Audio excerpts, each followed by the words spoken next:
दोस्तों, crack fighter Bhojpuri industry की सबसे ज्यादा कमाई करने वाली और पावर स्टार पवन सिंह की सबसे बड़ी फिल्मों में से एक है, जिसके प्रोड्यूसर उपेंद्र सिंह और डायरेक्टर सुजीत कुमार सिंह थे। इस फिल्म में पवन सिंह के साथ एक्ट्रेस संचिता बनर्जी और निधि झा देखने को मिली थी। यह फिल्म 21 मार्च 2019 को सिनेमाघरों में रिलीज हुई थी। 3 करोड़ में बनी इस फिल्म ने ताबड़तोड़ कमाई करते हुए 20 करोड़ रुपए जुटा लिए थे और पवन सिंह ने इस फिल्म के रिलीज होने से पहले ही इस फिल्म को उस समय भोजपुरी इंडस्ट्री की सबसे महंगी फिल्म बताया था और इस फिल्म में पवन सिंह ने जोरदार एक्शन भी किया था। और अब भोजपुरी फिल्मों के डिस्ट्रीब्यूटर और अपकमिंग मूवी सूर्यवंशम के प्रोड्यूसर निशांत उज्ज्वल ने एक बड़ा खुलासा किया है। उन खुलासों के बारे में बताने से पहले दोस्तों, आपका स्वागत है मेरे चैनल ऑसम भोजपुरी पर। वीडियो को पूरा देखिएगा, वीडियो पसंद आए तो वीडियो को लाइक और चैनल को सब्सक्राइब कीजिएगा।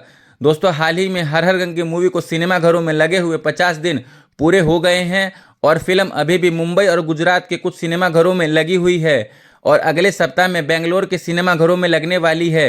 हर हर गंगे मूवी के सक्सेस पार्टी में भोजपुरी इंडस्ट्री के कुछ डायरेक्टर रजनीश मिश्रा, चंदन उपाध्याय और लाखन सिंह मूवी के डायरेक्टर और डिस्ट्रीब्यूटर निशांत उज्ज्वल मौजूद थे।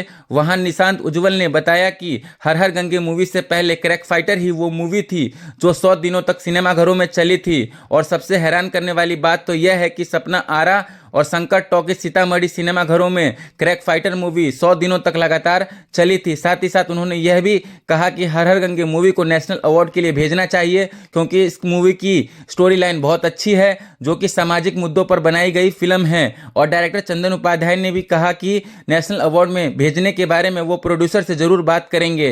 दोस्तों, आपको ये वीडियो कैसा लगा कमेंट करके जरूर बताइएगा। फिर मिलते किसी नई वीडियो में। धन्यवाद।